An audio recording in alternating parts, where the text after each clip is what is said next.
అందరికీ నమస్కారం. MS news ఛానల్కి స్వాగతం. నేను మీ బోల యాదయ్య. మన తెలంగాణ గెస్ట్ కార్యక్రమంలో భాగంగా ఈరోజు ఒక సామాజిక నాయకుడు, యువ నాయకుడు, తెలంగాణ ఉద్యమంలో క్రియాశీలకంగా పాల్గొన్నటువంటి వ్యక్తితో ఈరోజు మన తెలంగాణ గెస్ట్ కార్యక్రమంలో భాగంగా ఈరోజు ఇంటర్వ్యూ తీసుకోబోతా ఉన్నాం. నేను, నా కుటుంబం, నా బంధువులు మంచిగా ఉంటే చాలనుకునేటువంటి వాళ్ళు చాలా మంది ఉంటారు సమాజంలో. మరి 30 సంవత్సరాలకే ఒక గ్రామ సర్పంచ్గా పోటీ చేసి మరి 16 ఓట్లతో ఓడిపోయినప్పటికీ గ్రామ ప్రజల లోపల వాళ్ళ యొక్క మనసులను గెలుచుకొని మండల స్థాయిలోనే ఒక ప్రముఖ నాయకుడిగా, యువ నాయకుడిగా ఎదిగినటువంటి వైనాన్ని మనం చూస్తా ఉన్నాం. మరి అతడు ప్రస్తుతం మనకు జేపీఎన్సీ కళాశాల లోపల పీడీగా పనిచేస్తా ఉన్నాడు, ఫిజికల్ డైరెక్టర్గా పనిచేస్తా ఉన్నాడు చెన్నయ్య గారు. వారితో ఈరోజు మన తెలంగాణ గెస్ట్ కార్యక్రమంలో భాగంగా ముఖాముఖి ఇంటర్వ్యూలో పాల్గొందాం. నమస్కారం చెన్నయ్య గారు, మన తెలంగాణ గెస్ట్ కార్యక్రమానికి స్వాగతం. నమస్కారం ఎంఎస్ న్యూస్ యాజమాన్యానికి మరియు ఎంఎస్ న్యూస్ ప్రేక్షకులందరూ. Thank you sir, thank you. ఇంటర్వ్యూలో ముందుగా మీ యొక్క జీవితం, మీ యొక్క నేపథ్యం గురించి చెప్పండి సార్. నా పేరు చెన్నయ్య యాదవ్, మాది బొక్కలోనపల్లి గ్రామం. బొక్కలోనపల్లి గ్రామంలో నిరుపేద కుటుంబంలోని బావికాడి వెంకటయ్య మరియు తిరుపతమ్మ గారులకు నేను జన్మించిన వ్యక్తిని. 1983లో నేను పుట్టడం జరిగింది. నా కుటుంబ నేపథ్యం అంతా గ్రామ స్థాయి నుంచే ఉంది. మరీ కడు పేదరికం నుంచి మేము జీవించడం జరిగింది. ఎందుకంటే మా అమ్మ నాన్న దినసరి కూలీలు, మాకు ఎలాంటి ఆస్తుపాస్తులు లేవు, దినసరి కూలీలు.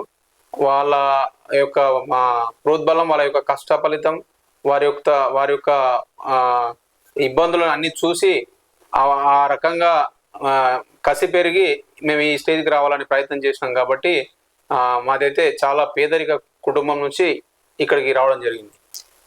మీరు క్రియాశీల రాజకీయాల్లోకి ఎప్పుడు వచ్చారు? అసలు రాజకీయాల్లోకి వచ్చి ఏం చేద్దాం అనుకున్నారు, ఏది సాధిద్దాం అనుకున్నారు? నేను 2003 నుంచి 2006 వరకు మహబూబ్నగర్ ఎంఈఎస్ గవర్నమెంట్ డిగ్రీ కాలేజ్లో డిగ్రీ చేస్తున్నటువంటి సందర్భంలోనే నాకు రాజకీయ అవగాహన ఏర్పడ్డది. అంటే మనం ఉద్యోగం చేస్తూ బతికితే మనము, మన ఫ్యామిలీ, మన భార్య పిల్లల కాడికే బతకగలుగుతాం. ఉద్యోగం కాకుండా ప్రజల కొరకు, సమాజం కొరకు ఏమైనా చేయాలనే కసి నాకు అప్పుడు ఎన్సీసీలో ఉండడం వల్ల కానీ, లేకుంటే ఎన్ఎస్ఎస్లో ఉండడం కానీ, ఇవన్నీ చేయడం వల్ల నేను రాజకీయాలపై అవగాహన పెంచుకొని ఏది ఏమైనా సరే అది కష్టమో నష్టమో ఎంచుకున్న రంగంలో ముందుకోవాలి. కాబట్టి తప్పనిసరిగా రాజకీయాలపై ఆసక్తి కలిగి 2003 నుంచి 2006 వరకు డిగ్రీ చేస్తున్న సందర్భంలోనే నాకు రాజకీయ అవగాహన ఏర్పడి అక్కడే నేను రాజకీయాలకు రావాలనే ఒక బీజం ఏర్పడ్డది. దాని తర్వాత 2006లో డిగ్రీ కంప్లీట్ అయిన తర్వాత 2007లో నేను శ్రీరామ్ చిట్స్లో ఒక రికవరీ మేనేజర్గా పనిచేస్తూ, అదేవిధంగా రాజకీయాల్లో ఉడతా భక్తిగా రాజకీయాల్లో ప్రయాణం చేస్తూ, ఎందుకంటే ఆర్థిక ఇబ్బందులు, ఆర్థిక సమస్యలు, కుటుంబ సమస్యలు ఉండడం వల్ల అక్కడ పనిచేస్తూ రాజకీయాల వైపు కూడా అప్పుడప్పుడు చూస్తూ వెళ్ళడం జరిగింది. ప్యూర్లీగా 2008లో చిరంజీవి గారు ఏదైతే ప్రజారాజ్యం పార్టీ 2009-8లో పెట్టడం జరిగిందో అప్పటి నుంచి రాజకీయాలపై మరీ ఆసక్తి పెరిగి దివంగత నేత స్వర్గీయ మాజీ ఎమ్మెల్యే రాజేశ్వరరెడ్డి గారి నేతృత్వంలో ప్రజారాజ్యం పార్టీలో చేరడం జరిగింది. అప్పటి నుంచి వడివడిగా ఆ రకంగా రాజకీయం వైపు ముందుకు పోవడం జరిగింది. అట్లా కాలక్రమంలో ఇంకా ఎన్నో సేవా కార్యక్రమాలు చేస్తూ కొన్ని పార్టీ మారడం, ఆ తర్వాత ఈ పార్టీ అవకాశం ఇస్తే దానికి సమాజం కొరకు ఏ విధంగా ఉపయోగపడాలి, ఏ విధంగా పనిచేయాలనే కార్యక్రమం చేస్తూ ముందుకు పోవడం జరిగింది. మీరు ప్రజారాజ్యం పార్టీలోని మొదట రాజకీయ ప్రస్థానం మొదలైందని చెప్తా ఉన్నారు. మరి ప్రజారాజ్యం పార్టీలో ఆ మధ్యలోనే వెళ్ళిపోయారా, లేకుంటే ఆ పార్టీలోనే కొనసాగినరా కొన్ని సంవత్సరాల పాటు? చిరంజీవి గారు చేస్తున్నటువంటి పేద ప్రజల సమాజ సేవ గుర్తించి ఆ వైపు ప్రజారాజ్యం వైపు రాజేశ్వరరెడ్డి గారితో పాటు కలిసి పనిచేయడం జరిగింది. రాజేశ్వరరెడ్డి గారు, మేము కలిసి ఆయనతో ప్రజారాజ్యం పార్టీ, చిరంజీవి గారు మరి పవన్ కళ్యాణ్ గారు ఏ పిలిపించినా ఎన్నో సాంస్కృతిక కార్యక్రమాలు, ఎన్నో సంస్కరణ కార్యక్రమాలు, సమాజం కోసం పనిచేసే కార్యక్రమాలన్నీ చేయడం జరిగింది. దాంతో పాటు 2009లో ఏదైతే ఉమ్మడి ఆంధ్రప్రదేశ్లో అసెంబ్లీ ఎన్నికలు జరిగినాయో ఆ అసెంబ్లీ ఎన్నికల్లో ప్రజారాజ్యం పార్టీ నుంచి మా దివంగత నేత మాజీ ఎమ్మెల్యే రాజేశ్వరరెడ్డి గారికి టికెట్ ఇవ్వకపోవడం వల్ల మేము ప్రజారాజ్యం పార్టీతో విభేదించి బయటికి రావడం జరిగింది. ఎందుకంటే మేము ఎన్నో కార్యక్రమాలని దిగ్విజయం చేసినాము. మాకు టికెట్ రాజేశ్వరరెడ్డి మా నేతకి ఇవ్వకుండా వేరే వాళ్ళకి, ఎవరైతే అమృత ప్రసాద్ గౌడ్ మరియు బాలరాజ్ గౌడ్ అని ఎక్కడి నుంచో వలస వచ్చినటువంటి నాయకులకు మీరు టికెట్లు ఇచ్చారు కాబట్టి మేము మీ పార్టీలో కొనసాగమని చెప్పి ఆ రోజు బాటంగా రాజేశ్వరరెడ్డితో పాటు మేము బయటికి రావడం జరిగింది. దివంగత నేత రాజేశ్వరరెడ్డి గారు అందరి మహబూబ్నగర్ నియోజకవర్గ ప్రజల ఆశీస్సులతో ఇండిపెండెంట్ గా స్టవ్ గుర్తు మీద పోటీ చేసి అఖండ మెజార్టీతో అన్ని పార్టీలను గడగడలాడించి ఆ రోజు 2009లో అత్యధిక మెజార్టీతో రాజేశ్వర రెడ్డి గారిని ఎమ్మెల్యేగా గెలిపించడంలో మా వంతు భాగస్వామ్యం మా గ్రామం నుంచి యువకులు మరియు మా ప్రజలందరి సహకారంతో మండలంలోనే అత్యధిక మెజార్టీ కూడా మేము తీసుకురావడం జరిగింది. అట్లా ప్రజారాజ్యం పార్టీని వదిలిపెట్టి రాజేశ్వర రెడ్డి గారు ఎక్కడుంటే ఆయనతో పాటు ప్రయాణం చేయడం జరిగింది కాబట్టి పార్టీ మారడం జరిగింది అనేది ఈ సందర్భంగా తెలియదు. మీ కుటుంబానికి ఏమైనా రాజకీయ నేపథ్యం ఉందా, లేకుంటే మీ అంతకు మీరు కానీ రాజకీయంలోకి వచ్చిర్రా? ముందుగా ఇది తెలియడం ఏంటంటే మా కుటుంబ నేపథ్యం మా తాతలు తండ్రుల నుంచి కూడా ఎలాంటి రాజకీయ నేపథ్యం లేదు. అంత విద్యావంతులు కూడా కారు మా కుటుంబ సభ్యులు, ఎందుకంటే అందరూ కూడా నిరక్షరాస్యులు. అయితే ఎందుకంటే ఇప్పుడు తండ్రి వారసత్వం అంటే డాక్టర్ కొడుకు డాక్టరే కావాలనుకుంటాడు, రాజకీయ నాయకుడు కొడుకు రాజకీయ నాయకుడు కావాలనుకుంటాడు, తర్వాత ఏదైతే క్రికెటర్ ఉంటారో క్రికెటర్ వాళ్ళు క్రికెటరే కావాలని అనుకుంటారు. ఎట్లయితే అనుకుంటారో మా కుటుంబం నేపథ్యం మా నాయన ఫార్మర్, గొర్రెల కాపరి, మా అమ్మ దినసరి కూలి. కానీ వాళ్ళు ఆ రకంగా ఉంటే మనం ఈ సమాజ పోకడలన్నీ గుర్తించి సమాజం పైన అవగాహన కల్పించుకొని రాజకీయంగా, ఆర్థికంగా, సాంఘికంగా, సామాజికంగా మనం అభివృద్ధి చెందాలంటే విద్య ఒకటే ముఖ్యం అని చెప్పి నాకు ఆ రోజు అవగాహన కావడం జరిగింది. దాంతోపాటు విద్యను అభ్యసిస్తూ రాజకీయాల వైపు పోతేనే మనందరి జీవితాలు బాగుపడతాయి. ఎందుకంటే ఈరోజు ఏ రంగంలో చూసుకున్నా అల్టిమేట్ గా రాజకీయంతోనే ముడిపడి ఉన్నాయి. ఎందుకంటే పొలిటికల్ పవర్ ఈజ్ మాస్టర్ కి ఇన్ ద డెమోక్రసీ. కాబట్టి తప్పనిసరిగా రాజకీయాలను మురికితో కూరుకుపోయిన రాజకీయాలను మార్చాలంటే యువత రాజకీయాలకు రావాలి, అందులో విద్యావంతులు రాజకీయాలకు రావాలి. తప్పనిసరిగా విద్యావంతులు యువత రాజకీయాలకు రావాలని చెప్పి ఎవరైతే పెద్ద పెద్ద రాజకీయ నాయకులు మాట్లాడతారో అదే యువత రాజకీయాలకు వస్తే మళ్ళీ వాళ్ళని ఏ రకంగా తొక్కాలి, ఏ రకంగా వాళ్ళని ఇబ్బంది పెట్టాలనే కార్యక్రమాలు చేస్తూ ఉంటారు. కాబట్టి ఏది ఏమైనా సరే అల్టిమేట్ గా రాజకీయం అనేది ఒక వృత్తి ప్రవృత్తిగా కాకుండా సాంఘికంగా సమాజానికి సేవ చేయడానికి ఒక అదృష్టంగా భావించి నేను రాజకీయాలకు రావాలని నిర్ణయించుకున్నా. కాబట్టి మా కుటుంబానికి రాజకీయాల ఎలాంటి నేపథ్యం లేదు. నేనే నా స్వతహాగా ఆ సొసైటీ పైన అవగాహన పెంచుకొని నేను రావడం జరిగిందని చెప్పి ఈ సందర్భంగా ఎంఎస్ ప్రేక్షకులు. మీరు తెలంగాణ ఉద్యమంలో పాల్గొన్నారా? పాల్గొంటే మరి తెలంగాణ ఉద్యమంలో ఎలాంటి కార్యక్రమాలను మీరు చేసినారు? 2009 నవంబర్ 29 ఏదైతే దీక్షా దివాస్ ఉందో ఆ రోజు గౌరవ మాజీ ముఖ్యమంత్రి కేసీఆర్ గారు తెలంగాణ వచ్చుడో కేసీఆర్ వచ్చుడో అని చెప్పి నినాదం ఇస్తూ తప్పనిసరిగా తెలంగాణ రాష్ట్రమే మా తెలంగాణ ప్రజలకు శ్రీరామ రక్ష, అదే మా అంతిమ లక్ష్యం అని చెప్పి కేసీఆర్ గారు ఏదైతే పిలిపించారో ఆ పిలుపును అందుకొని తెలంగాణ ఉద్యమం మలిదశ ఉద్యమం ఉవ్వెత్తున సాగుతున్న సందర్భంలో నా వంతు పాత్ర కంపల్సరిగా తెలంగాణ ఉద్యమంలో ఉండాలని చెప్పి, ఎందుకంటే అప్పుడే మేము యువకులుగా ఉన్నటువంటి పరిస్థితుల్లో అదే విధంగా మేము డిగ్రీ అప్పుడప్పుడే అయిపోయిన సందర్భంలో తెలంగాణ గోస ఎట్లా ఉందో, తెలంగాణ భాష, తెలంగాణ యాస మేము ఏ రకంగా ఇబ్బంది పడుతున్నాం, తెలంగాణను ఎలా అవహేళన చేస్తున్నారో అన్ని కళ్ళగట్టినట్టు యూనివర్సిటీలలో కాలేజీల్లో చూడడం జరిగింది. కాబట్టి తెలంగాణ రాష్ట్రాన్ని సాధించడంలో కేసీఆర్ గారికి మా వంతు భాగస్వామ్యం అందించాలనే కాన్సెప్ట్ తో కేసీఆర్ గారు ఆ రోజు జేఏసీ ఏర్పడి జేఏసీకి ఏదైతే చైర్మన్ ఉన్నారో కోదండరామ్ గారు, కో కన్వీనర్ గా మా మాజీ మంత్రి శ్రీనివాస్ గౌడ్ గారు ఉన్నారో వాళ్ళు ఇచ్చిన అన్ని పిలుపులను అందుకొని తెలంగాణ ఉద్యమాన్ని ముందుకు తీసుకుపోవడానికి నా వంతు ప్రయత్నం 100% ప్రయత్నం చేసిన. ఏదైతే ప్రైవేట్ ఎంప్లాయీస్ అసోసియేషన్ ఉందో 2009 డిసెంబర్ 9 నాడు కాంగ్రెస్ ప్రభుత్వం ఆ రోజు సోనియా గాంధీ గారు తెలంగాణ రాష్ట్ర ఏర్పాటుని ఆమోదించేస్తాం, తెలంగాణ రాష్ట్రాన్ని ఇస్తామని చెప్పి మళ్ళీ వెనక్కి పోవడం జరిగింది. ఆ వెనక్కి పోయిన క్రమంలో శ్రీకృష్ణ కమిటీని వేసి శ్రీకృష్ణ కమిటీ ద్వారా తెలంగాణ ప్రజలలో వాళ్ళ యొక్క అనుభవాలను వాళ్ళ యొక్క విషయాలను పరిగణలోకి తీసుకోవడానికి కమిటీని వేసి కమిటీని రాష్ట్ర వ్యాప్తంగా విస్తృతంగా పర్యటించే క్రమంలో మేమందరం కూడా యువకులం మా గ్రామం నుంచి గ్రామం లోపల నుండి యువకులందరూ కూడా పెద్ద ఎత్తున సోనియా గాంధీ గారి దిష్టిబొమ్మను కాంగ్రెస్ పార్టీ దిష్టిబొమ్మను దానం చేస్తూ ఏదైతే దిష్టిబొమ్మను తీసుకొని ఇక్కడ రైచు రోడ్ చివరస్తా మెయిన్ రోడ్ ఉంటుందో ఆ మెయిన్ రోడ్ పైకి రావడం జరిగింది. మెయిన్ రోడ్ దగ్గర ఆ దిష్టిబొమ్మను దానం చేసి మొత్తం అష్టదిగ్బంధనం చేయడం జరిగింది. దాంతో పాటు గ్రామం నుంచి పాలమూరు యూనివర్సిటీ వరకు మేమందరం కూడా బైక్ ర్యాలీ చేయడం జరిగింది.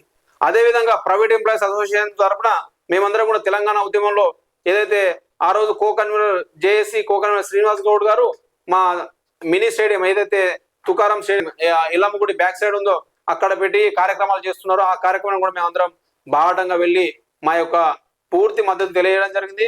ఇలా చెప్తూ పోతే తెలంగాణ ఉద్యమంలో చాలా మంది నన్ను ఎంతో మంది మీరేం చేసిన అని మాట్లాడితే నా దగ్గర ఉన్న ఫోటోలు వీడియోలు కూడా వాళ్ళకి చూపించడం జరిగింది. అప్పుడు వాళ్ళు సైలెంట్ అయినారు. ఎందుకంటే తెలంగాణ ఉద్యమంలో మేము కూడా క్రియాశీలకంగా పనిచేసినాం. తెలంగాణ ఉద్యమం క్రియాశీలంగా చేసి తెలంగాణ రాష్ట్రం ఏర్పడిన తర్వాత ఎంతో మంది లబ్ధి పొందారు. కానీ అసలైన నిజమైన ఉద్యమకారులకు ఎలాంటి లబ్ధి చేకూరలేదు. గౌరవ మాజీ ముఖ్యమంత్రి గారు కానీ మాజీ మంత్రి వాళ్ళు శ్రీనివాస్ గౌడ్ గారు కానీ ఇది దృష్టిలో పెట్టుకొని చాలా మందికి హెల్ప్ చేయాలనే ప్రయత్నం చేశారు. కానీ సమయాభావం వల్ల, పరిస్థితుల ప్రభావం వల్ల అది ఇంకా పూర్తి కాలేదు. కాకపోతే ఏది ఏమైనా జరగని తెలంగాణ రాష్ట్రంలో ఉద్యమకారులది అంతిమ విజయం. ఉద్యమకారులు చేయడం వల్లనే ఈరోజు తెలంగాణ రాష్ట్రం ఏర్పడింది. వాళ్ళకి ఏదో రోజు తప్పనిసరిగా ఏ ప్రభుత్వం ఉన్న వాళ్ళని ఆదుకోవాలనే విషయం ఈ సందర్భంగా తెలియజేస్తా ఉన్నాను. మీరు ప్రజారాజ్యం, కాంగ్రెస్, బీజేపీ పార్టీల్లో పనిచేశారు కదా, అసలు పార్టీలు మారడానికి ప్రధాన కారణం ఏమై ఉండొచ్చు? నాకు పార్టీలు మారడంలో వ్యక్తిగత అజెండా అంటూ ఏం లేదు. ఎందుకంటే నాకు ఏ పార్టీలో ఉన్నా, ఎక్కడ ఉన్నా, నేను ఏ పార్టీ నుంచి ఏ ప్రభుత్వం నుంచి లబ్ధి పొందలేదు. ఎక్కడ ఉన్నా ప్రజా సంక్షేమమే మా ధ్యేయంగా. ఎందుకంటే అధికార పార్టీలో ఉంటే ప్రజలకు కొద్దిగా గొప్ప హెల్ప్ చేయొచ్చు అనే కాన్సెప్ట్తోనే కొన్ని సందర్భాలు పార్టీ మారడం తప్ప నా వ్యక్తిగత అజెండా అంటూ ఏం లేదు. ఇంకొకటి, ఇప్పుడు తెలంగాణ రాష్ట్రం టీఆర్ఎస్ పార్టీలో వచ్చిన తర్వాత బీఆర్ఎస్ పార్టీ ఇప్పుడు అధికారం 2023లో కోల్పోయిన తర్వాత కాంగ్రెస్ పార్టీ అధికారంలో రావడం జరిగింది. నాకు చాలా మంది అధికార పార్టీ పెద్దలు కానీ అధికార పార్టీలో ఉన్నటువంటి చాలా మంది కొంతమంది వ్యక్తులు నాకు ఫోన్ చేసి నువ్వు కాంగ్రెస్ పార్టీకి రావాలని చెప్పి నన్ను ఆహ్వానించడం జరిగింది. నేను నిరాటకంగా వద్దు, రాలేను. ఎందుకంటే గతంలో కూడా చాలా పార్టీలు మారడం జరిగింది. ఎక్కడ అధికారం ఉంటే అక్కడ పోతే వాల్యూ లేకుంటుంది అనే ఉద్దేశంతోన నేను మొన్న ససేమిరా ఒప్పుకోలేదు. కాబట్టి ప్రజారాజ్యం పార్టీ నుంచి బయటకు రావడానికి కారణం ఏంటంటే మేము నమ్ముకున్నటువంటి వ్యక్తి దివంగత నేత మాజీ ఎమ్మెల్యే రాజేశ్వరరెడ్డి గారికి టికెట్ ఇవ్వకపోవడమే ప్రధాన కారణం. ఆ కారణంతోనే ఆయన బయటకు రావడం జరిగింది తప్ప ఆయనతో పాటు మేము బయటకు రావడం జరిగింది. కానీ నా సొంతంగా నేను ఏదో నా రాజకీయ అజెండాతోనే బయటకు రాలేదు. అదేవిధంగా ప్రజారాజ్యం పార్టీ నుంచి బయటకు వచ్చిన తర్వాత రాజేశ్వరరెడ్డి గారిని ఇండిపెండెంట్ గా గెలిపించడం జరిగింది. ఆ తర్వాత రాజేశ్వరరెడ్డి గారు అప్పుడు 2009లో రాజశేఖర రెడ్డి ప్రభుత్వం ఏర్పడిన తర్వాత ఇండిపెండెంట్ గా మనం ఉండడం, మన కాన్స్టిట్యూన్సీకి నిధులు రావాలంటే అధికార పార్టీలో ఉంటేనే బెటర్ అని చెప్పి ఆయన కాంగ్రెస్ లో కలవడం జరిగింది. కాబట్టి ఆయనతో పాటే మళ్ళీ కాంగ్రెస్ లో కలవడం జరిగింది తప్ప నా స్వతహాగా నా వ్యక్తిగత నిర్ణయం ఏమీ లేదు, నా వ్యక్తిగత అజెండా ఏం లేదు. దాంతోపాటు 2009 తర్వాత 2013లో నేను 2009 తర్వాత 2012లో నేను కాంగ్రెస్ పార్టీ విలేజ్ అధ్యక్షునిగా, గ్రామ అధ్యక్షుని కావడం జరిగింది. 2013లో నేను సర్పంచ్ ఎలక్షన్లో పోటీ చేస్తూ 16 ఓడిపోవడం జరిగింది. అంటే ప్రజలందరూ కూడా నాకు చాలా చేశారు, ప్రజలు చాలా నాకు సపోర్ట్ చేశారు. కానీ కొన్ని అనివార్య కారణాల వల్ల కొంతమంది వ్యక్తులు మాకంటే చిన్నోడు ఎట్లా సర్పంచ్ అవుతాడు అని జీర్ణించుకోలేక నా పైన నిందలేసి నా పైన బురదల్లే కార్యక్రమం చేసిండ్రు. అయినా సరే ప్రజల హృదయాల్లో ఎంతో కొంత స్థానం కల్పించుకోవడానికి ఆ 2013 ఎన్నికలు దోహదం చేసినాయి. కాబట్టి ఆ తర్వాత కాలక్రమంలో బీజేపీ పార్టీలో కూడా ఎందుకు పోవడం అని జరిగిందంటే నన్ను ఎవరైతే ఓడగొట్టారో, నన్ను ఎవరైతే ఇబ్బంది పెట్టారో వాళ్ళు కూడా రాజకీయంగా ఇబ్బంది పడాలి వాళ్ళని కూడా. ఎందుకంటే ఈ రోజున రాజకీయంగా ఒక చెంప కొడితే ఇంకో చెంప చూపిస్తే నడవదు. రాజకీయంగా ఎట్లా ఎదుర్కోవాలని అదే విధంగా ఎదుర్కోవాలనే ఉద్దేశంతో అక్కడ పార్టీ మారడం జరిగింది. దాని తర్వాత 2017లో టిఆర్ఎస్ పార్టీలోకి ఎందుకు వచ్చినామంటే ఇట్లా చేస్తూ పోతా ఉంటే ప్రజలకు మనం మేలు చేయలేము కాబట్టి అధికారం ఉన్న పార్టీలో ఉంటే మేలు చేయొచ్చు అనే ఉద్దేశంతో ఆ రోజు మారి ఆ రోజు నుంచి ఈ రోజు వరకు కూడా టిఆర్ఎస్ పార్టీలో కంటిన్యూ కొనసాగుతూ ఉన్నాం. గౌరవ మాజీ ముఖ్యమంత్రి మాజీ మంత్రివర్యులు శ్రీనివాస్ గౌడ్ గారి నేతృత్వంలో మా మహబూబ్నగర్ నియోజకవర్గంలో చాలా పనులు జరిగినాయి. కాబట్టి మళ్ళీ ఇప్పుడు అధికారం చేంజ్ అయింది, మళ్ళీ పోదామని చాలా మంది అంటే కూడా నేను రానని చెప్పడం జరిగింది. ఈ క్రమంలో మాత్రమే పార్టీ మారడం జరిగింది తప్ప నా వ్యక్తిగతంగా సొంత అజెండా ఏమి లేదని చెప్పి ఈ సందర్భంగా తెలియజేస్తా ఉన్నా. ప్రస్తుతం మీరు పాలమూరు నియోజకవర్గంలో బీఆర్ఎస్ పార్టీలో ఒక ముఖ్య నాయకులుగా ఉన్నారు. మరి ఈ రోజు మిమ్మల్ని బీఆర్ఎస్ పార్టీ ఏ విధంగా ఆదరిస్తుంది? బీఆర్ఎస్ పార్టీ మిమ్మల్ని ఏ విధంగా చూస్తా ఉంది? ఎప్పుడైనా పార్టీలలో పార్టీ మనకి ఏం చేసింది అనగా కాకుండా పార్టీకి మనం ఏ విధంగా సహాయపడ్డాం అనేది ఉండాలనేది నా ముఖ్యమైనటువంటి ఎజెండా. ఎందుకంటే బీఆర్ఎస్ పార్టీ 2017లో బీఆర్ఎస్ పార్టీలో నేను జాయిన్ అయిన తర్వాత అప్పటి నుంచి ఇప్పటి వరకు కూడా పార్టీ నాకు అనేక అవకాశాలు కల్పించింది, పార్టీ నన్ను ఆదరించింది. నేను కూడా పార్టీకి అదే విధంగా నిబద్ధునై పనిచేసిన. పార్టీ ఏ పిలుపిచ్చినా, పార్టీ ఏ కార్యక్రమం తీసుకున్నా దానికి తూచా తప్పకుండా నిబద్ధతగా పనిచేసిన. ఈ రోజు వరకు కూడా అట్లాగే కంటిన్యూ ఉన్నా, రాబోయే రోజుల్లో కూడా అదే విధంగా ఉంటా అని చెప్పి ఈ సందర్భంగా తెలియజేస్తా ఉన్నాను. 2017లో బీఆర్ఎస్ పార్టీలో జాయిన్ అయిన తర్వాత నాకు తదుపరి 2018లో శ్రీనివాస్ గౌడ్ గారు ఎన్నికల్లో ఆయన రెండోసారి ఎమ్మెల్యేగా పోటీ చేసినప్పుడు ఆయనకు అఖండమైన మెజార్టీ ఇవ్వడానికి నా వంతు ప్రయత్నం చేసి మహబూబ్నగర్ మండలంలోని అత్యధిక మెజార్టీ మా గ్రామం నుంచి ఇప్పించడం జరిగింది. దాని తర్వాత అదే క్రమంలో జిల్లా యువత ప్రధాన కార్యదర్శిగా టీఆర్ఎస్ పార్టీలో నాకు ఇవ్వడం జరిగింది.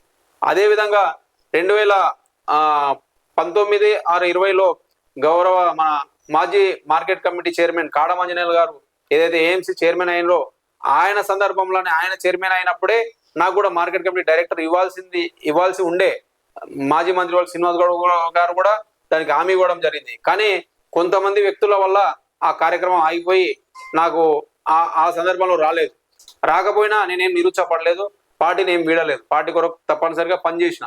తర్వాత 2022లో రెహమాన్ గారు చైర్మన్ అయినప్పుడు అదే గౌరవ మాజీ మంత్రివర్యులు శ్రీనివాస్ గౌడ్ గారు మరియు రాజేశ్వర్ గౌడ్ గారు పెద్దలు మహబూబ్నగర్ మండల జిల్లా లైబ్రరీ మాజీ చైర్మన్ రాజేశ్వర్ గౌడ్ గారి సహకారంతో మళ్ళీ నాకు మార్కెట్ కమిటీ డైరెక్టర్ ఇవ్వడం జరిగింది.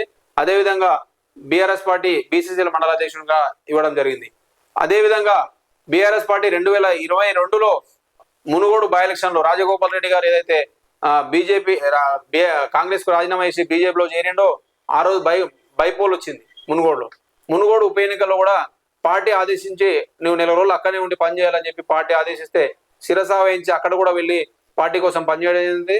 పార్టీ ఆ రోజు ఘన విజయం సాధించడం కూడా జరిగింది. తర్వాత 2020 సంవత్సరంలో బండమేదిపల్లిలో నాకు వార్డ్ ఇన్ఛార్జిగా కూడా పార్టీ అవకాశం కల్పించింది.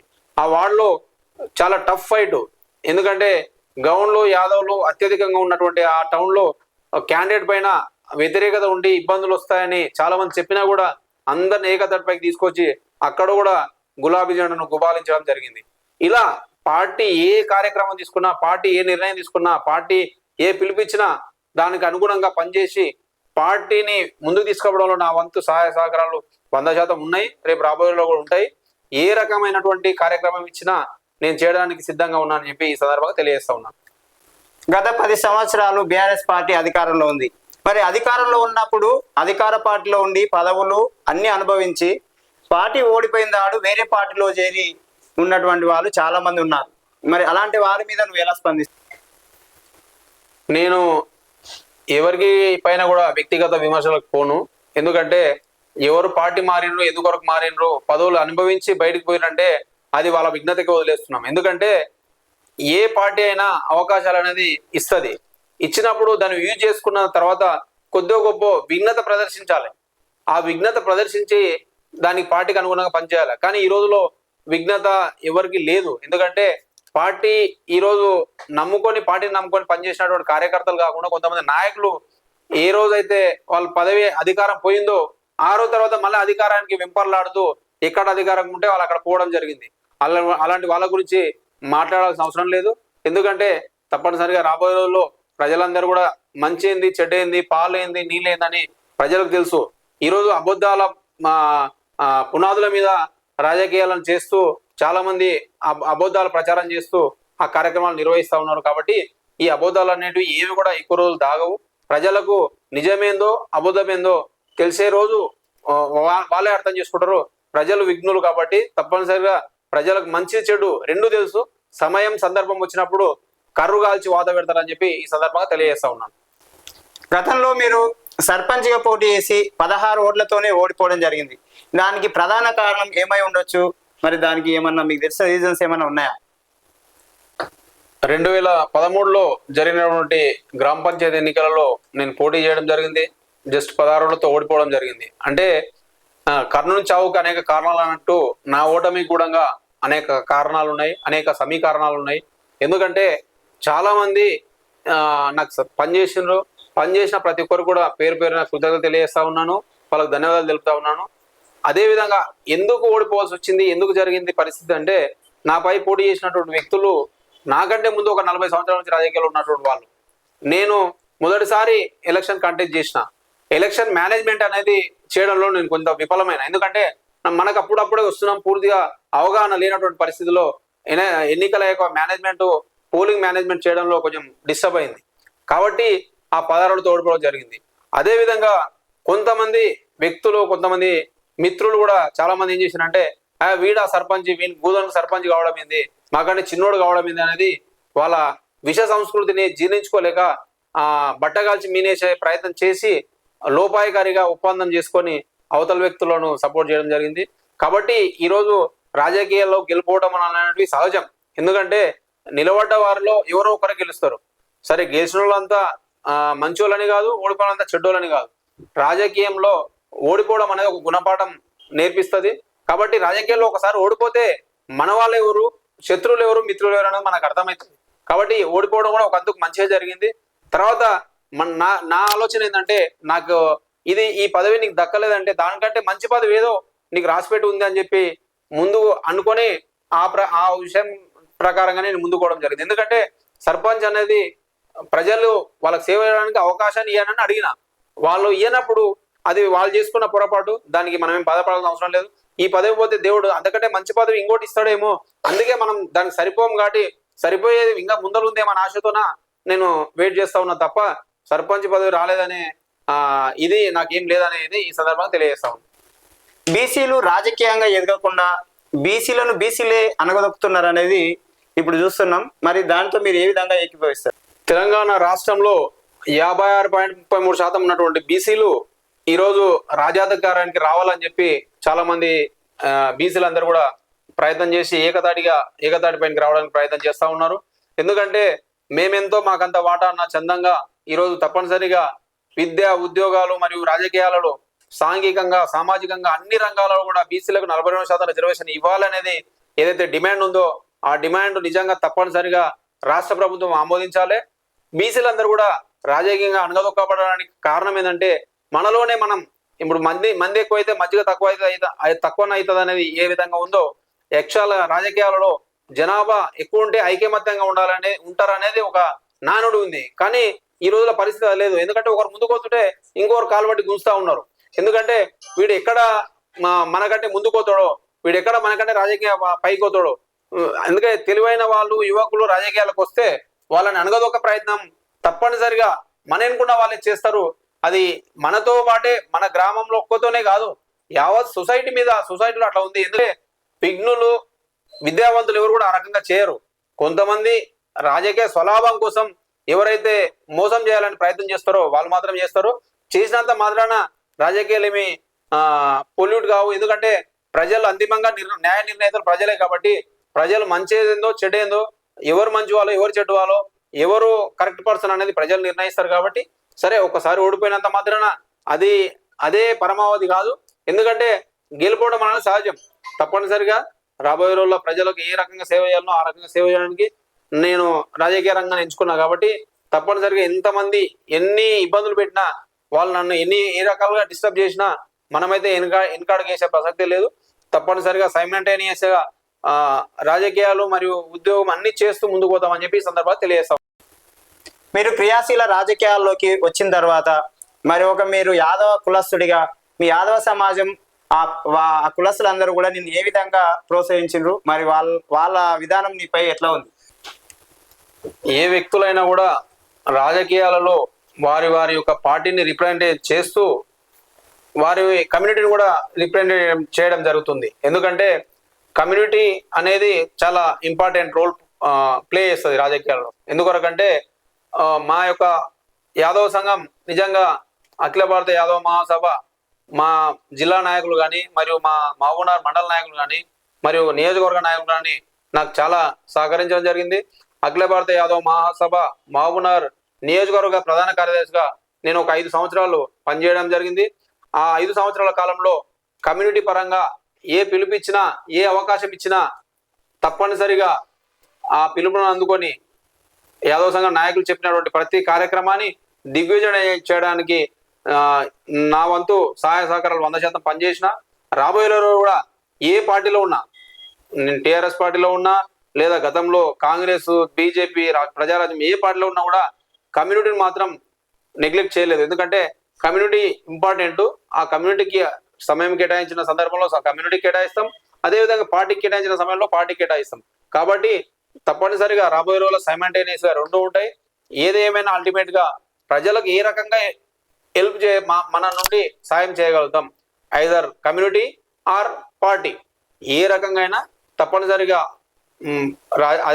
రాజకీయాల్లో ఉన్నంత కాలం అఖిల భారత యాదవ్ మహాసభ కానీ లేదా బీఆర్ఎస్ పార్టీ కానీ ఏ పిలిపించినా ప్రజలకు గెలిపించడానికి నా వంతు సహాయ సహకారాలు 100% ఉంటాయని చెప్పి ఈ సందర్భంగా తెలియజేస్తాం. స్థానిక సంస్థల ఎలక్షన్లో బీసీలకు 42% రిజర్వేషన్ అమలు కాకపోవడానికి ప్రధాన కారణం ఎవరని అనుకుంటున్నారు? స్థానిక సంస్థల్లో 42% రిజర్వేషన్ ప్రకటించడానికి కాంగ్రెస్ పార్టీ ఏదైతే ముందుకు రావడం జరిగిందో, కామారెడ్డి డిక్లరేషన్ లో 42% రిజర్వేషన్ ఇచ్చిన తర్వాతనే స్థానిక ఎన్నికలకు పోతామని చెప్పి గౌరవ ముఖ్యమంత్రి రేవంత్ రెడ్డి గారు ఏదైతే చెప్పినరో తూచా తప్పకుండా హామీని మీరు కాపాడుకోవాలి, హామీని నిలబెట్టుకోవాలనేది మా డిమాండ్. ఎందుకంటే బీసీలు 42% రిజర్వేషన్ ఇవ్వాలని చెప్పి ఎందుకు పోరాటం చేస్తున్నామంటే 56.33% బీసీలు ఉన్నటువంటి తెలంగాణ రాష్ట్రంలో మేమెంతో మాకంత వాటా ఇవ్వాలని చెప్పి మేము డిమాండ్ చేస్తా ఉన్నాం. అగ్రవర్ణ కులాలకు ఏదైతే 10% రిజర్వేషన్ ఇచ్చినప్పుడు లేని నిబంధనలు పార్లమెంట్లో ఆమోదించడానికి రానిటువంటి ఇబ్బందులు ఈరోజు 42% రిజర్వేషన్ ఆమోదించడానికి మాత్రమే ఎందుకు ఇబ్బందులు వస్తున్నాయని చెప్పి ఈరోజు కాంగ్రెస్ పార్టీని నేను డిమాండ్ చేస్తా ఉన్నా. అదేవిధంగా దొందే అన్నట్టు భారతీయ జనతా పార్టీ కూడా దీనికి ప్రధాన శత్రువు. ఎందుకంటే ఈరోజు రాజ్యాంగబద్ధంగా ఈరోజు 42% రిజర్వేషన్ రావాలంటే వీళ్ళు చేయాలి. 42% రిజర్వేషన్ని ఏ విధంగా ఈ కార్యక్రమం చేయాలో వీళ్ళు బిల్లులు చేసి కేంద్రానికి పంపించాలా, వాళ్ళు పార్లమెంట్ లో పెట్టి దాన్ని ఆమోదించాలి. అంటే కాంగ్రెస్ పార్టీ మేము చేసినాం మా పని అయిపోయిందని చేతులు దులుపుకుంటే సరిపోదు. ప్రభుత్వంపై కేంద్ర ప్రభుత్వం ఒత్తిడి తీసుకురావాలి, ప్రధానమంత్రి గారికి అఖిలపక్షాన్ని తీసుకుపోయి ప్రధానమంత్రితో కూర్చొని ఈ రోజు 42% రిజర్వేషన్ తప్పనిసరిగా రాజ్యాంగబద్ధంగా పార్లమెంట్ లో ఆమోదించేసి రాబోయే ఎన్నికల్లో 42% రిజర్వేషన్ తోనే స్థానిక ఎన్నికలకు పోవాలని చెప్పి మేము ఈ సందర్భంగా డిమాండ్ చేస్తా ఉన్నాం. ఎందుకంటే గతంలో తమిళనాడు రాష్ట్రంలో గౌరవ మాజీ ముఖ్యమంత్రి జయలలిత గారు తమిళనాడు రాష్ట్రం నుంచి వెళ్ళి చరణ్ సింగ్ ప్రభుత్వంలో తప్పనిసరిగా మాకు 69% రిజర్వేషన్ కు ఆమోదింపజేయాలని చెప్పి పార్లమెంట్ ముందు బైఠాయించి ఆ పార్లమెంట్ ముందు 69% రిజర్వేషన్ రాజ్యాంగంలో పెట్టి 9th షెడ్యూల్లో చేర్చిన తర్వాతనే ఆమె మళ్ళీ తమిళనాడుకు బయలుదేరడం జరిగింది. అంటే ఒక బీసీలకు హామీ ఇచ్చి బీసీలను రాజకీయంగా వాడుకుంటే సరిపోదు. ఎందుకంటే రాజకీయ పావుగానే ఓటేసే యంత్రాలుగానే ఈరోజు బీసీలను చూస్తా ఉన్నారు. కాబట్టి తెలంగాణ ఉద్యమం ఏ విధంగా జరిగిందో, గతంలో ఆంధ్రుల యొక్క ఆత్మగౌరవంగా తెలుగు వారి ఆత్మగౌరవంగా ఎన్టీ రామారావు గారు ఏ విధంగా పోరాటం చేసినారో, కేసీఆర్ గారు తెలంగాణ ఉద్యమం ఏ విధంగా చేసినారో, రాబోయే రోజుల్లో కూడా బీసీలందరూ ఐక్యమత్యం అవుతారు. 42% విద్య, ఉద్యోగాలు మరియు రాజకీయాలలో అన్ని రంగాలలో వాళ్ళకు 42% రిజర్వేషన్ ఇవ్వడానికి పార్లమెంట్ లో బిల్లు పెట్టి ఆమోదింపజేసి 9th షెడ్యూల్లో చేర్చిన తర్వాతనే మీరు స్థానిక ఎన్నికలకు పోవాలని చెప్పి సందర్భంగా డిమాండ్ చేస్తా ఉన్నాను. ఈ రోజు కాంగ్రెస్ పార్టీ ఏం చేస్తా ఉందంటే బీసీలందరినీ మభ్యపెట్టి మోసం చేసే కార్యక్రమం చేస్తా ఉంది. ఎందుకంటే మీరు ఒకసారి ఆర్డినెన్స్ అంటారు, ఒకసారి స్పెషల్ జీవో అంటారు, ఏవి కూడా నిలవడం అని చెప్పి ఆ రోజు అసెంబ్లీ సాక్షిగా మా గౌరవ వర్కింగ్ ప్రెసిడెంట్ కేటీఆర్ గారు కానీ అదేవిధంగా మా బీసీ మాజీ మంత్రి వాళ్ళు గంగుల కమలాకర్ గారు క్లియర్ కట్ గా చెప్పారు, మీరు చేసినటువంటి డాటా పబ్లిక్ డొమైన్ లో లేదు కాబట్టి మీరు పబ్లిక్ డొమైన్ లో పెట్టి సాంకేతికంగా ఇబ్బందులు రాకుండా రాజ్యాంగబద్ధంగా పోవాలంటే ఈ ప్రకారం చేయాలని చెప్పి అన్ని సూచనలు చేయడం జరిగింది. కానీ కాంగ్రెస్ పార్టీ ఒంటెత్తు పోకడలు పోయి చెవికెక్కనట్టు చేసి ఈరోజు ఆ బిల్లుని నీళ్లుగార్చే ప్రయత్నం చేసిండ్రు. వాళ్ళే కోటుపోయి ముట్టికాయలు తిన్నారు. కాబట్టి స్థానిక నిధులు రావాలంటే, కేంద్ర ప్రభుత్వం నుండి స్థానిక నిధులు రావాలంటే, 14th ఫైనాన్స్ కమిషన్ నిధులు రావాలంటే తప్పనిసరిగా గ్రామాలలో సర్పంచులు లేక ఈరోజు ప్రజలందరూ అవస్థలు పడుతున్నారు, అభివృద్ధి కుంటుపడుతుంది. కాబట్టి ఇది త్వరితగతిన నిర్ణయం తీసుకొని ఈరోజు భారతీయ జనతా పార్టీ ప్రధాన ముద్దాయి, దాంతోపాటు కాంగ్రెస్ పార్టీ కూడా ముద్దాయి. ఈ రెండు పార్టీలు దొందే. కాబట్టి వీళ్ళు తొందరగా నిర్ణయం తీసుకొని బీసీలకు 42% రిజర్వేషన్ ఆమోదింపజేయాలని చెప్పి ఈ సందర్భంగా డిమాండ్ చేస్తా ఉన్నాం. ప్రస్తుతం మీరు జయప్రకాష్ నారాయణ కళాశాల లోపల పీడీగా పనిచేస్తా ఉన్నారు. మరి మీ కళాశాల విద్యార్థులకు జాతీయ స్థాయి, రాష్ట్ర స్థాయి, జిల్లా స్థాయి అవార్డులు కానీ ఏమైనా క్రీడల్లో గెలుచుకున్నారా? అది మీ ఆధ్వర్యంలో గెలుచుకున్నట్టు ఏమైనా ఉందా? నేను ప్రస్తుతం Jayaprakash Narayana college of engineering కళాశాలలో ఫిజికల్ డైరెక్టర్గా పనిచేస్తున్నా. గౌరవ మా చైర్మన్ శ్రీ కెఎస్ రవికుమార్ గారు నాకు అవకాశం ఇచ్చారు, వారికి కృతజ్ఞతలు తెలియజేస్తా ఉన్నాను. అదేవిధంగా నాకు పీడీగా అవకాశం ఇచ్చిన తర్వాత కళాశాలలో ఆ, ఖేలోత్సవ్ అనే కార్యక్రమం ఎప్పటిలాగా కంటిన్యూస్గా జరుగుతూ ఉంటది. ఆ ఖేలోత్సవ్లో భాగంగా చాలా మంది విద్యార్థులకు అన్ని గేమ్స్ నిర్వహించడం జరిగింది. తర్వాత బయట కూడా ఈనాడు ఛాంపియన్స్ ట్రోఫీ కానీ, సాక్షి టోర్నమెంట్ కానీ, తర్వాత పాలిటెక్నిక్ ఏదైతే రాష్ట్ర స్థాయిలో పాలిటెక్నిక్ కళాశాలకు సంబంధించినటువంటి టోటల్ గా రాష్ట్ర స్థాయిలో జరిగేటువంటి కార్యక్రమాన్ని కూడా విద్యార్థులను తీసుకోవడం జరిగింది. అక్కడ కూడా కబడ్డీ ఛాంపియన్షిప్ లో మరియు వాలీబాల్ లో కూడా ఫస్ట్ ప్రైజ్, సెకండ్ ప్రైజ్ కూడా తీసుకురావడం జరిగింది. మా చైర్మన్ గారు వాళ్ళు నిజంగా చాలా మాకందరు కూడా ఆ క్రీడల పట్ల చాలా సహకరిస్తారు. రాబోయే రోజుల్లో మా కళాశాల తరపున ఎలాంటి బయటి గేమ్స్ అంటే స్టేట్ లెవెల్లో కానీ లేదా రాష్ట్ర స్థాయిలో, జిల్లా స్థాయిలో కానీ, మండల స్థాయిలో కానీ ఏ విధంగా ఆ క్రీడలు ఉన్నా కూడా మేము పార్టిసిపేట్ చేయడానికి మా చైర్మన్ గారు మమ్మల్ని ప్రోత్సహిస్తారు. మేము కూడా విద్యార్థులను ప్రోత్సహిస్తూ రాబోయే రోజుల్లో ఏ ఉన్నా కూడా మా విద్యార్థులని గెలిపించడానికి మా వంతు ప్రయత్నాలు చేస్తామని చెప్పి తెలియజేస్తా ఉన్నాం. ప్రస్తుతం మీరు బీఆర్ఎస్ పార్టీలో కొనసాగుతూ ఉన్నారు. మరి బీఆర్ఎస్ మండల నాయకులతో కానీ మాజీ మంత్రి శ్రీనివాస్ గౌడ్ గారితో కానీ మీకున్నటువంటి అనుబంధం ఏ విధంగా? బీఆర్ఎస్ పార్టీలో ఉన్నటువంటి గ్రామ నాయకులతో కానీ, మరియు మండల నాయకులతో కానీ, నియోజకవర్గ నాయకులతో కానీ, జిల్లా నాయకులతో కానీ, మరియు అదేవిధంగా మా ప్రియతమ నేత శ్రీనివాస్ గౌడ్ గారితో కానీ, మరియు మా జిల్లా మాజీ లైబ్రరీ చైర్మన్ రాజశేఖర్ గౌడ్ గారితో కానీ మాకు సత్సంబంధాలు ఉన్నాయి. వాళ్ళు నన్ను చాలా మంచిగానే చూసుకుంటారు. నేను కూడా పార్టీ ఏ కార్యక్రమం ఇచ్చినా ముందుకు పోయి తప్పనిసరిగా పనిచేస్తాం కాబట్టి యాక్టివ్ ఉన్నటువంటి కార్యకర్తలను, యాక్టివ్ ఉన్నటువంటి నాయకులను ఇంకా ప్రోత్సహించాలనే ఉద్దేశంతో వాళ్ళు కూడా తప్పనిసరిగా మాకు సహాయ సహకారాలు అందిస్తూ ఉన్నారు. ముఖ్యంగా గౌరవ మాజీ మంత్రి వారు శ్రీనివాస్ గౌడ్ గారు అయితే యువతకు పెద్దపీట వేయాలి, యువకులను విద్యావంతులను రాజకీయాలకు తీసుకురావాలనేది తప్పనిసరిగా ఆయన ఆలోచన చేస్తూ ఉన్నారు. ఆయన తప్పనిసరిగా మా అందరు కూడా సహాయ సహకారాలు ఎల్లప్పుడూ మంచి వేళనే అందిస్తున్నారు. మేము కూడా దానికి ఆకర్షితులమై ఈ మహబూబ్నగర్ నియోజకవర్గంలో మా గ్రామాలను ఏ విధంగా అభివృద్ధి చేసుకోవాలనే ఉద్దేశంతో మేము కూడా ప్రయత్నం చేస్తూ ఉన్నాం. కాబట్టి తప్పనిసరిగా మాకు అన్ని బీఆర్ఎస్ పార్టీ ఒకటే కాదు, అన్ని పార్టీలు ఉన్నటువంటి ముఖ్యులతో కూడా సత్సంబంధాలు ఉన్నాయి. ఎందుకంటే రాజకీయం వచ్చినప్పుడు, ఎన్నికలు వచ్చినప్పుడు మాత్రమే ఆ రాజకీయంగా చూస్తాం తప్ప మిగతా టైంలో మాకు అందరితో సత్సంబంధాలు ఉన్నాయని చెప్పి తెలియజేస్తూ, ఎవరు ఏ పార్టీలో ఉన్నా అంతిమంగా సేవ చేయాల్సింది ప్రజలకి కాబట్టి తప్పనిసరిగా మాకు వాళ్ళందరూ కూడా మంచి ప్లాట్ఫామ్ మాకు ఇచ్చారని చెప్పి తెలియజేస్తా ఉన్నా. చివరగా రాజకీయంగా మీ అంతిమ లక్ష్యం ఏంటి? మీరు దేని కోరుకుంటా ఉన్నారు? ఈరోజు సమాజంలో ఎంత డబ్బు ఉన్నా, ఎంత ల్యాండ్ బ్యాంక్ ఉన్నా, ఎన్ని వ్యాపారాలు ఉన్నా కూడా అంతిమంగా ఈ డెమోక్రసీలో జరిగేది ఏంటంటే, డెమోక్రసీలో political power is master key. కాబట్టి తప్పనిసరిగా నువ్వు ఎన్ని వ్యాపారాలు ఉన్నా కూడా రాజకీయంగా ఉన్న గుర్తింపు వేరే ఉంటుంది, రాజకీయంగా ఉంటే ఆ సాటిస్ఫాక్షన్ వేరే ఉంటుంది. రాజకీయాల్లో ఒకరు గెలిపి చేయడం వల్ల వాళ్ళు చూపే కృతజ్ఞతతోన చాలా మనకు మనశ్శాంతి, చాలా ఇదనే సంతోషం అనేది ఏర్పడుతుంది. కాబట్టి అల్టిమేట్ గా రాజకీయంగా ఉన్నతంగా ఉండాలి, చట్టసభల్లో ఏదో ఒక రోజు అడుగు పెట్టాలనేది నా కోరిక. ఎందుకంటే సరే చాలా మంది చాలా రకాలుగా మాట్లాడుకుంటారు. ఎందుకంటే ఏట్లో ఏమంటారు, కూటో రాయి తీయలేనమ్మా ఏట్లో రాయి తీస్తుందా అనే మాట కూడా కొంతమంది మాట్లాడుతూ ఉంటారు. వాళ్ళు ఎవరు ఎన్ని అనుకున్నా కూడా తప్పనిసరిగా రాబోయే రోజుల్లో మన తెలంగాణ రాష్ట్రంలో 119 నియోజకవర్గాలు 153 కాబోతా ఉన్నాయి. ఆ 153 కాన్స్టిట్యూన్సీలు అయిన తర్వాత మహబూబ్నగర్ అర్బన్ రూరల్ 2 కాన్స్టిట్యూన్సీలు అవుతాయి.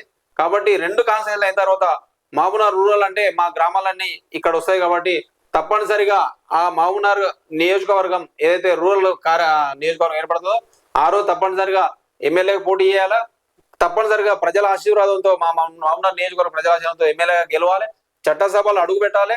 అడుగుపెట్టి పేద ప్రజలకు, పీడిత బడుగు బలైన వర్గాల ప్రజలందరూ కూడా సేవ చేసే అవకాశాన్ని కల్పించాలి, వాళ్ళందరికీ మేలు చేయాలనేది నా ప్రగాఢమైనటువంటి విశ్వాసం. ఎందుకంటే గౌరవ మాజీ రాష్ట్రపతి గారు అబ్దుల్ కలాం గారు చెప్పేవారు, కళలు కనండి, ఆ కళలను నిజం చేసుకోనని.